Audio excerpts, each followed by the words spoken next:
But I've always wondered about when you're just totally out, and that makes sense. If there's no alertness, then there's no recollection of that awareness state. Yeah, so that's the reason why it's called self-realization. There's no realization happening in the deep dream state, or in the deep sleep state, rather. There's no self-realization. There's no realization that, oh, this is my true fundamental nature all the time. It already is. Like we're talking about the pure white light that animates everything. It already is. It's already everything. And there's no recognition of that in the deep sleep. That makes sense. That makes sense. That's why experiencing this in the wake state is like, it automatically feels familiar. Like it feels like home. It feels like I know this space. I just forgot this space. Like I am this, but I forgot I was this. That's what it feels like. Welcome to another Best Friend episode of Wild Satsang and with the Homies, with longtime UT boys, Chris Staler and Luke Arndt. Come along as we veer off the direct path to caress some toads, cuddle some cacti, pop a couple dung wieners, and just shoot the shit celebrating the beautiful dream of duality. No time to waste. Literally, there is actually no time. But yet, adventure awaits. Let's dance with the stars and ride the waves of infinity. Tube torus, like a toroidal form, you know, where there's like an inner contraction where it probably speeds up, and then an outer expansion where it probably slows way down, and then it collapses in on itself. You know, again, it's just this constant flow, and it's interesting. Evolution. Yeah, it's really interesting to like think about these things, because like obviously the absolute is dimensionless, but as soon as the dimensionless is projected into dimensional form, or experiential reality, it takes on dimensional shape. And so these shapes that we're talking about really are how the mind interprets the geometry of the universe.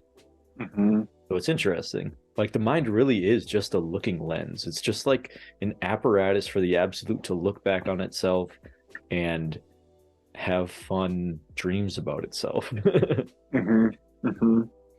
Oh yeah, and like the tube torus is, it's one thing, but it's two parts, and it's just like inside itself, you know, at the same time. It trips me out when I think about like metaphorical examples of the universe. Felt like a really good analogy for the universe. But the same thing with like a prism, you know, like it's all white light, but then it hits a prism and then it's scattered into multiple forms, you know, and that to me makes the most sense of like why there's the absolute is all of this, and we see ourselves as separate things, but it's really all of white light ultimately. Yeah, so like, oh, go ahead. I was just gonna say, but like if like consciousness and absolute is the white light and rainbow light, what the fuck is the prism? Consciousness. Like, but it's all, but I mean, well, and another example is there was some book where a guy could look at an object and he could see the layers of energy that it has.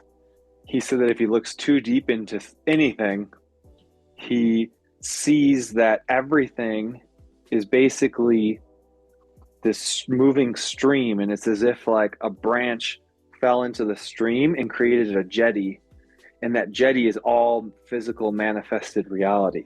And the same thing with white light being the absolute. It hits a prism and creates many different things, but it's still all white light.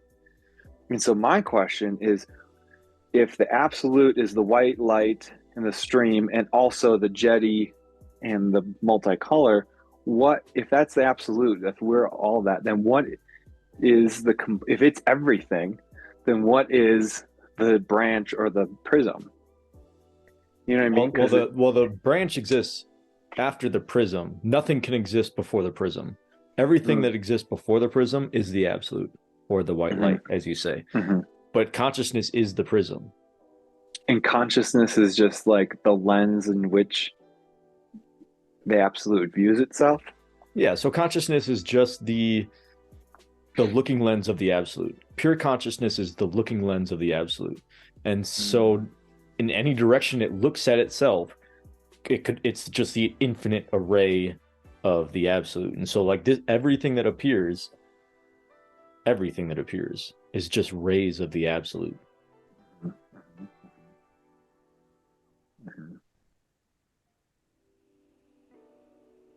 Yeah, I got it. That's how close we are. Yeah. That's Well, why that's the thing. Like, it's not. There's nothing separate. It's just. It's just. It's just the size of the. I mean, I've heard you mention this, but it's just like the size of the aperture, or like the layer of the lens over the aperture it's that not makes even the distinction yeah. of that of like the conception idea of separation. Yeah, and it's not even that thick. I like to say the distance between you and the absolute is the width of a thought. So like what is the width of a thought?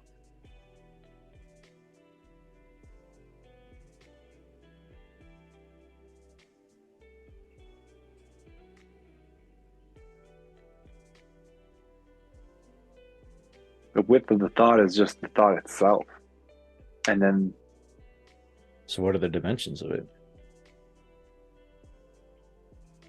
Like how, if all that separates you from the absolute is the width of a thought, where's the distance?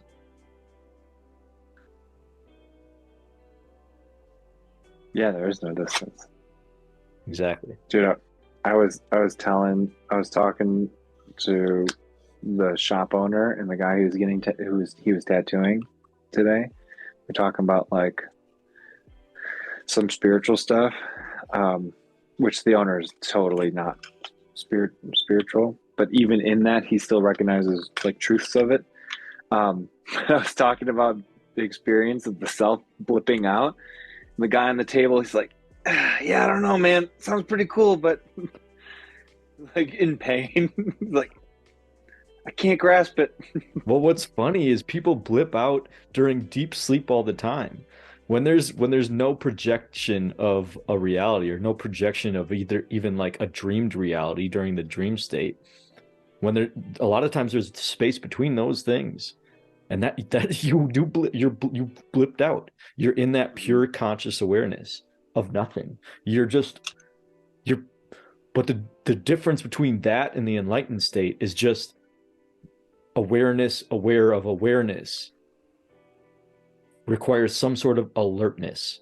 So like when you're in deep sleep, there's no alertness. So you're not aware of where you're at. And so there's no grounding in it. You know, that's why there's no time. That's why when you're in deep sleep, there's no experience of time.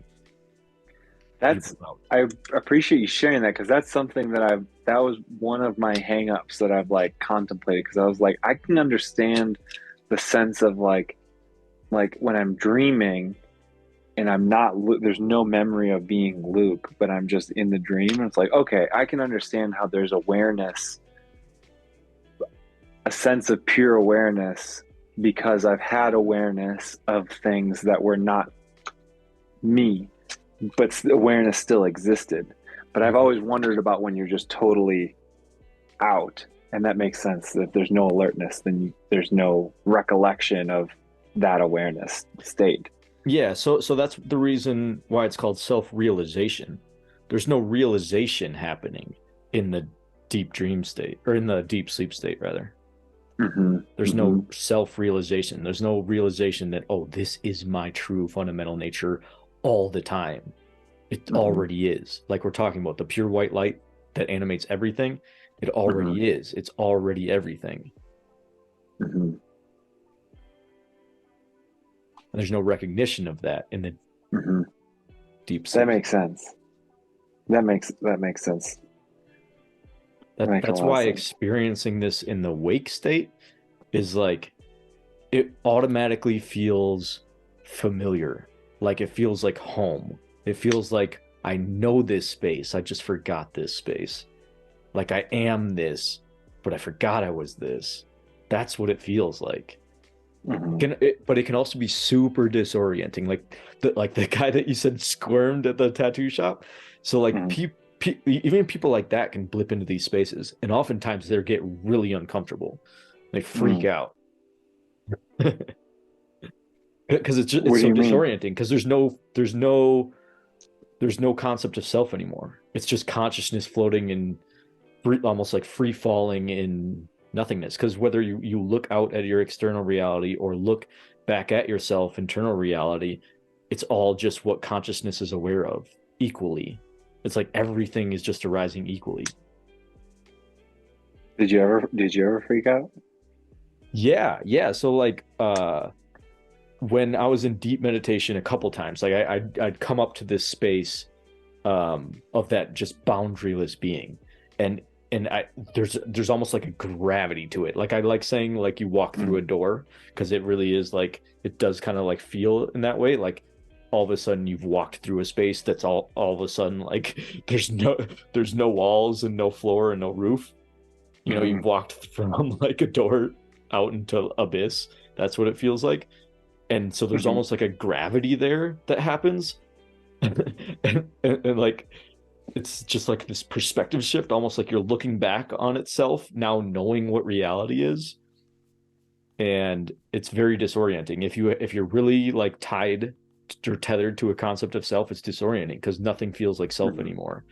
And at the same time, everything feels like self. Everything feels like your consciousness. It's like very intimate.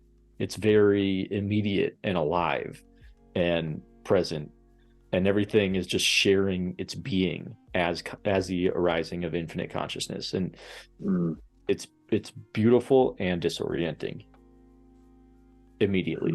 But if you can just sink what you should sink into then is just like the feeling of it, because then you're like automatically there's a recognition of, oh, this is what has always been. This is what I was when I was a little kid, before I like even like thought of myself as a person. Like there's some sort of recognition that happens even in your person history, even within your present body. You'll recognize moments just like a week ago that you're like, oh wait, I did have this like broad sense of like at the grocery store, like all of a sudden consciousness will just expand, but you won't really recognize it, you won't really realize it. But looking back, you'll recognize those moments and you'll be like, oh, this is what I was just like, oh, it was already here, it's already this.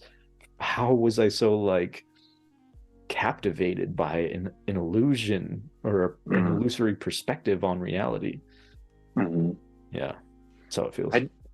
I don't know if I've had that full of feeling, but I do know that there's one time in particular that I remember where, I mean, this was also when I was doing quite a few ceremonies, and so my awareness was very much in my head, and I just remember looking at all the grass, like blades. I was doing some delivery job.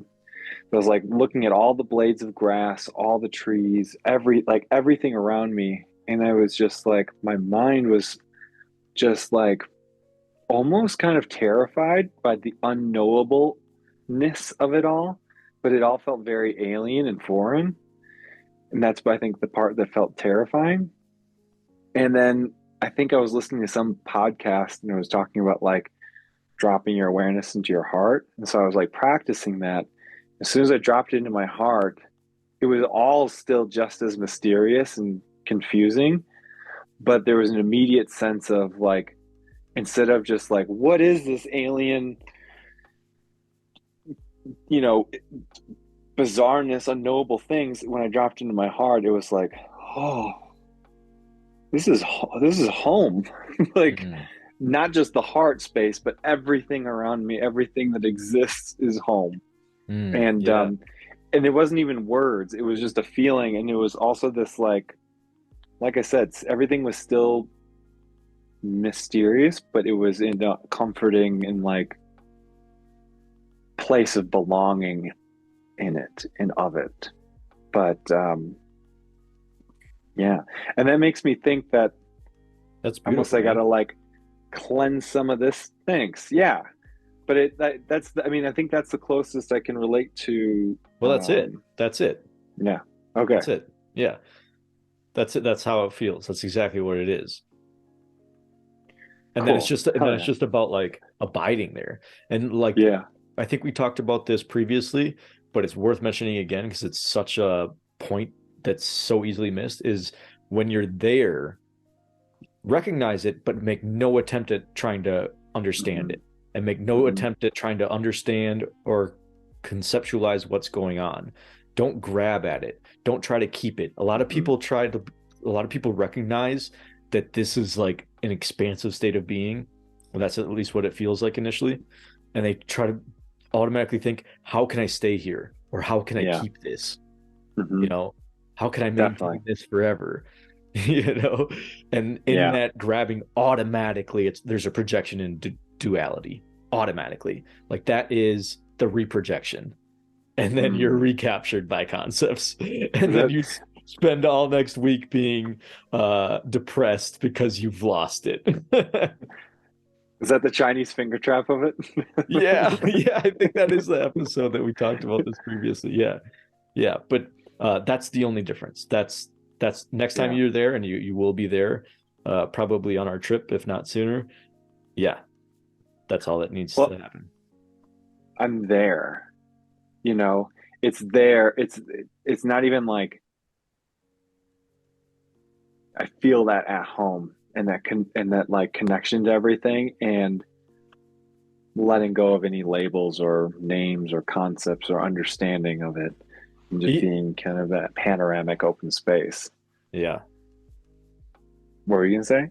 I was just gonna say, sight is one of the hardest ones, but when you're looking, make sure you're Hmm. not looking as a looker. Mm. Like one of the things, um, one of the practices that's really potent, um, and really delivers people into singularity very rapidly is try to locate the point from which you're aware. So I feel myself going inward, It's a concept, but yeah, and then there's spontaneous sensation in my hands and feet. also a concept, but the sensation is real. Just focus on what's Hmm. actually real. Like hands and feet are still a projection or a concept, but the sensation is real and immediate. Focus on what's like immediate, actually happening. Immediate origin of awareness. Where is awareness located? You know, when you're reading a book and there's like a sentence that doesn't stick and you have to reread it over and over, I'm getting that same sensation where it's like kind of like a zonk out. That's the doorway, the open doorway. Also, you could just sit in the mystery. Like you've just been delivered into the mystery. So just sit in it. And don't create an idea about it. Don't try to keep it. Don't try to understand it. Just sit in it.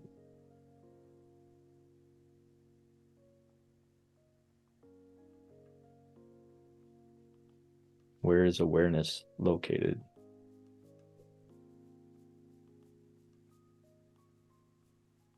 And my mind says the body.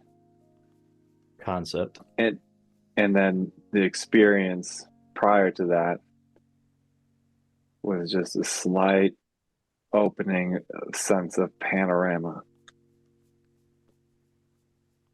and feeling.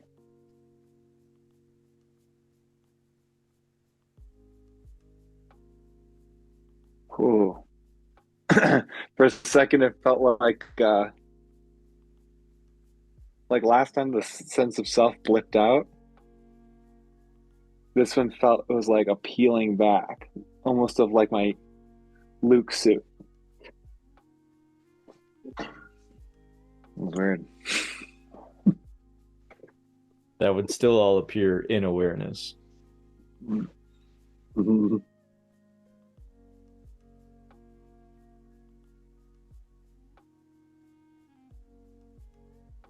So where is awareness looking from?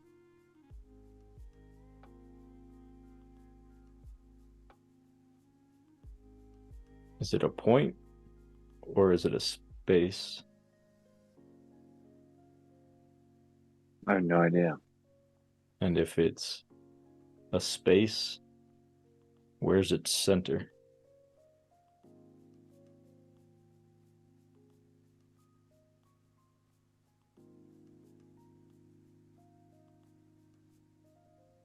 In the hallway? Sure, there as much as anywhere. My thought with that was that, like, okay, I can only visually see this room, but I can hear much further. And so is my center of awareness the center of the radius of sensing? Still all concepts. Totally.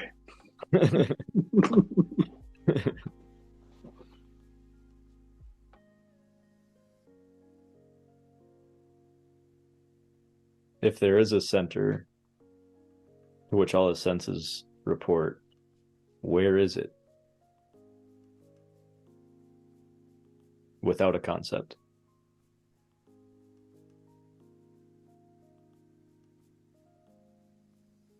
Where is awareness looking from?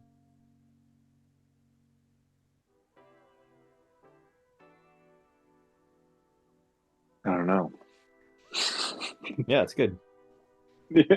You sat in it long enough and didn't try to understand it, but that's grounding in that space. Mm. And that's opening to the mystery. Mm. Mm-hmm. And that's the doorway. So just keep going there. Just keep going there whenever you're compelled to do so. Again, like all of this is the same thing. It already is. It already is the white light projected through a prism of consciousness into the myriad of shapes and forms and identities. It already is that white light. It always is. Mm-hmm. But if you're interested in experiencing its unicity, its nature of unicity, which just happens to be aware itself, investigating itself, then these are the methods. Mm.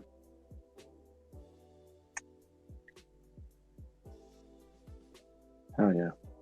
Oh yeah. Making notes.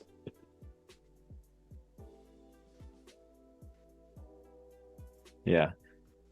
Really what this is pointing to is the discovery that there is no center and there is no self. Those could be said to be the same things. There is no Mm-hmm. self, and so there is no center. Mm-hmm. And when you actually experientially discover that, you awaken. Mm-hmm. Mm-hmm. You won't necessarily be grounded in there just yet. But the more you sit there, the more the mystery deepens.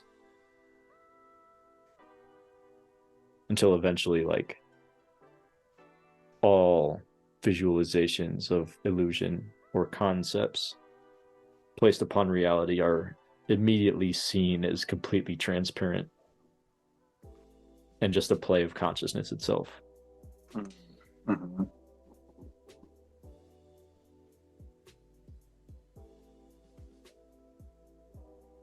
Yeah, consciousness realizing itself as pure consciousness is a trip. Totally. So, the absolute somehow realizes itself, which means that there are fundamental qualities to the absolute when initially projected, like that fine point where it hits the prism of consciousness before it blasts out. That fine Mm-hmm. point, there's qualities there. And the qualities are peace and uncaused joy and bliss. I remember the story from your the toad ceremony. Have you had anything similar to that since, but without like you know, any sort of like medicines or like psychedelic teachers, plant teachers, or whatever, toad teachers? Yeah, actually that's what meditation feels like now. Wow, really? Yeah. Yeah, like when I just naturally meditate, like which I can sink into in a matter of like seconds. It's that exact experience. It's like the 5-MeO experience. Wow. Yeah. Because like really what was there and all that was there was a purity of white light and the sensation of bliss and the sensation of complete peace and the sensation of timelessness. And somehow I was there and aware as the singularity. Didn't you also say that you could like, there was like a sense of movement or like the movement of energy too? Yeah, so it felt like infinite energy. There wasn't so much a movement. The movement was observed as a projection. Just like in meditation, there's a stillness. There's a stillness and infinite potentiality in this space. There's no movement because there's nothing to move within. There's nothing that there's an identity projected into anything. It's just the bliss of being. Pure being. Before the